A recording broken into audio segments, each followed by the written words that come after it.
What's up, Variant Nation? Today we are finishing out the Wolverine vs. Predator series with issues 3 and 4, and let me tell you, it comes to an epic conclusion. This series has been so freaking good, and we already covered the first 2 issues in this video right here, so make sure to check that out first before you watch this episode if you're not up to speed. With that said, let's find out who gets the W between Wolverine and Predator. Alright, so issue 3 picks up in the present with Wolverine trapped underwater and a boulder is pinning him down. The Predator jumps into the water to kill his prey, but Wolverine is able to break free while simultaneously creating a cloud of blood underwater. By the time Predator swims through it, he realizes that Wolverine is gone. Immediately after this, we're taken to the past to a moment we saw at the end of issue 2, where the Predator has stumbled across Logan at a weapon facility. And for those of you who haven't been following this title but decided to watch this video anyway, the story jumps back and forth between the present day fights with the Predator and all the confrontations Wolverine has had with him in the past. You see, the Predator has never been able to kill Wolverine over the course of Wolverine's life, so Predator comes back to Earth to try to kill Logan all the way up to the most current present day battle that we're seeing now. Anyway, back at that weapons facility scene we saw at the end of issue 2, Predator sees Logan lying there comatose and decides to take a look at Logan's insides as he realizes Logan's skeleton is laced with metal, which we all know is adamantium. Then as Predator is ripping open Logan's body and examining him on the table, Logan wakes up with narration saying, "I had no moral code, I had no intelligent thought, I only knew how to hurt. The Predator had found me at my most dangerous and at my most vulnerable." Wolverine then stabs the Predator in the shoulder with his newly laced adamantium claws as the narration goes on to say, "This hunt began for simple reasons. I was challenging prey. Then things grew more complicated as he was driven by pride and revenge." We then see Predator shoot his infamous acid into Logan's mouth, melting his face down to his metal skull. It's insane. Anyway, once the Predator sees Logan's adamantium laced skull, he knows he needs it as a trophy, so he throws Logan over his shoulder and brings him back to his ship. He then lays him down in his ship and starts looking at all the other skull trophies he's collected in the past. But what the Predator doesn't know is that Logan has an insanely fast healing factor, which starts to kick in. And as Wolverine slowly begins to heal, the Predator has another problem because he broke into one of Weapon X's greatest weapons, Wolverine, which the organization sunk billions into, so they weren't just gonna let him rip him apart. So to nobody's surprise, several F-16s have now followed Predator to his ship and start blasting at him. But obviously the Predator is able to handle this because, you know, he's got a spaceship. So he takes off into space, causing the fighter jets to fall back to 70,000 feet. But by the time the Predator's ship reaches space, Wolverine is already back on his feet with half the muscle and one eye already regenerated, looking like some kind of flameless Ghost Rider. It's wicked. So with the Predator busy piloting the ship, Wolverine uses his new and improved metal claws to cut through the wall of the ship and jump back to Earth, burning up in Earth's atmosphere on re-entry, ultimately landing and making a giant crater. And as you might imagine, he was also completely disintegrated from head to toe. Anyway, Weapon X and Professor Thornton find him, retrieve his body, and bring him back to the Weapon X facility. Thornton also finds Predator's helmet, which fell out of the massive hole Logan made in Predator's ship. Professor Thornton would then take the tech he discovered in Predator's helmet to help improve the iconic mind-controlling helmet Wolverine would wear at Weapon X. At this point, we're brought back to 1 week ago in the past, where we see Wolverine was able to recover Predator's helmet, at which point he props it up on a stake in the middle of the woods to lure Predator there for one final fight to end this back and forth once and for all. The book then takes us to the past one more time in Japan at Muramasa's. Muramasa was a leader that Wolverine was training under at the time. And while Wolverine is training with his master, their sparring session is suddenly interrupted by the Predator, who's back yet again to try to kill Wolverine, this time wearing a bear skull as a mask or helmet, as his original helmet fell out of the spaceship along with Wolverine all those years ago. And with that, issue 3 comes to an end, and I gotta say, I freaking love when they infuse samurai elements into Wolverine's stories. Any stories, really. It just makes everything cooler. And speaking of, if you're a fellow manga fan, you gotta check out what today's sponsor, Beckett, is up to. Beckett Collectibles has been the #1 card grading service in the industry for years and is a renowned grading and authentication company in the collectibles space in general. But now they're building on that reputation with an industry-first manga grading service that will set industry standards in the world of manga grading, revolutionizing the way manga collectors interact with their manga grail pieces. And to further Beckett's dedication to preserving and enhancing the value of your manga collectibles, they offer label selection with 6 thematic options: Speed Lines, Horror Spiral, Cherry Blossoms, Lily Pads, Red Bridge, and Wisteria. Their preservation and presentation services give you new slabs to help keep your manga in a preserved state while removing the variables that subject your books to further damage and deterioration. And not only do they preserve your books, they just look dope. They also have an industry-first tankobon-sized slab, and if that's not enough, their signature programs offer witnessing and signature verification. And nobody wants to get ripped off, so their counterfeits authentication service is a big help in protecting buyers and sellers from the rise of counterfeit production, which spiked dramatically over the past few years. And if you're a collector, I know you know what I'm talking about. Anyway, all their grading services for manga are available in any language, not just English. So embrace the awesome and submit your manga to Beckett today. Just visit beckett.com/manga-grading or click the link in the description below.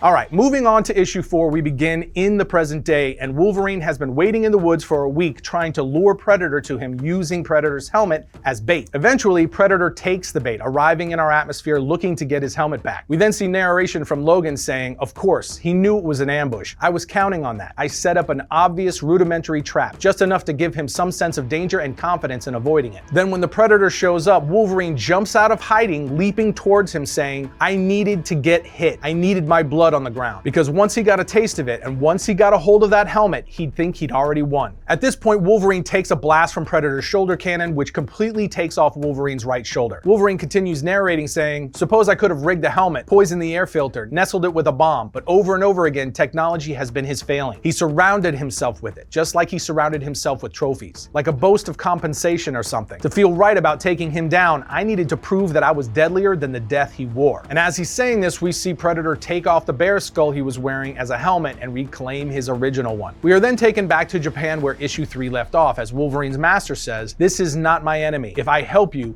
it will be like the parent who does a child's chore or schoolwork when they whine. You will never learn." And with that, he leaves Logan to fight Predator all by himself. He even tells Logan, "Remember, if you truly want to know you're the best, keep your claws and your anger sheathed." Now for the next few pages, we get another amazing battle between Wolverine and Predator that ends with Predator using his shoulder cannon to knock Logan's katana out of his hand, at which point Logan says, "Forget this, we're doing things my way," as he ejects his claws saying, "Come on, let's go, claw to claw." But Predator just stares at him before using his camouflage tech to run away. Wolverine then screams, "Get back here, don't run away from me." We then see the Hand show up to take down Wolverine and Muramasa. Muramasa then tells Logan, "He didn't come here to fight me any more than he came here to fight your enemies. I'm sure you two will meet again, assuming we survive the Hand." Which tells us the Predator left because he wants Logan and he's not fighting Logan's battles for him. We are then taken to Westchester, New York at Xavier's School for Gifted Youngsters in the past. Now at this point in time, Wolverine has joined the X-Men, but he's constantly surveying the school because he knows it's only a matter of time before Predator comes after him yet again. Xavier even comes out saying, "Wolverine, you missed dinner with the students again. I'm not exaggerating when I say they spent half the meal looking at your empty chair, especially Kitty and Kurt. You couldn't take a night off?" At that moment, Wolverine sees the iconic 3-dotted sight on Xavier's head and leaps to get Xavier out of the way just before an explosion goes off. The Predator then follows up the previous explosion by launching several more missiles into the school, causing a massive fire. So Logan rushes up to the upper floors to get all the mutant kids out. Eventually, he sees Kitty on the floor, and when he goes to check on her, she says, "Logan,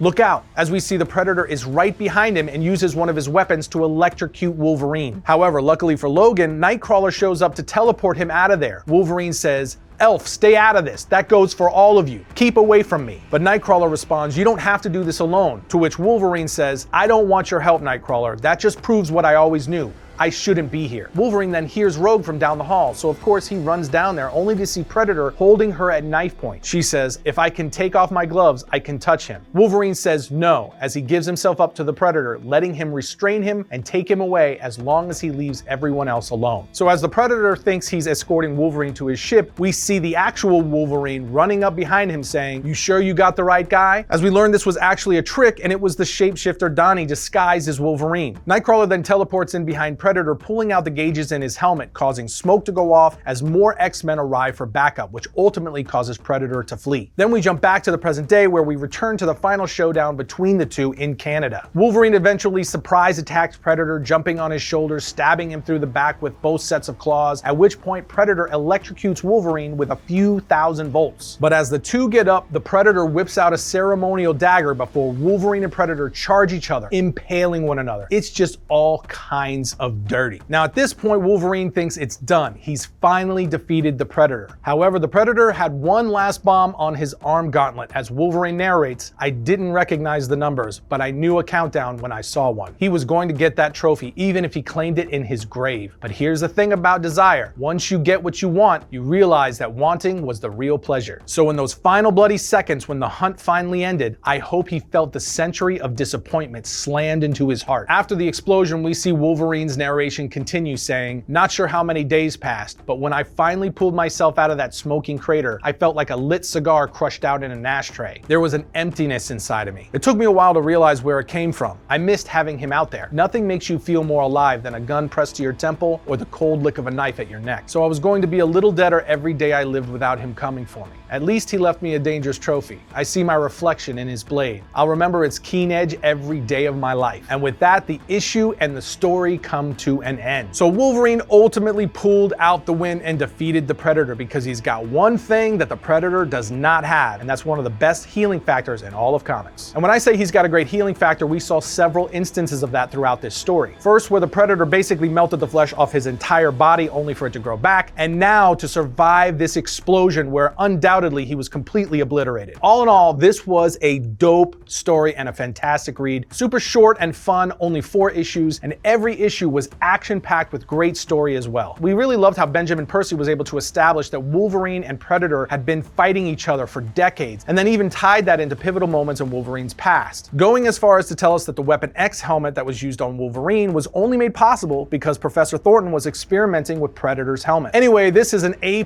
story and series. I hope we get a sequel because this was a ton of fun. I'll also add that at the end of the comic, on the letter pages, the creative team tells us if you love this series, keep writing in and demanding more. More importantly, buy this series. If you see the issues at your local bookshop or CVS, buy it when it's released in a trade. That would guarantee us a sequel and more stories like it. And I'll also add, this was probably my favorite Predator vs. Comics series I've ever read. But that's just my opinion. What do you guys think? Let us know down in the comments. Otherwise, we'll see you next time when we talk about all things comics.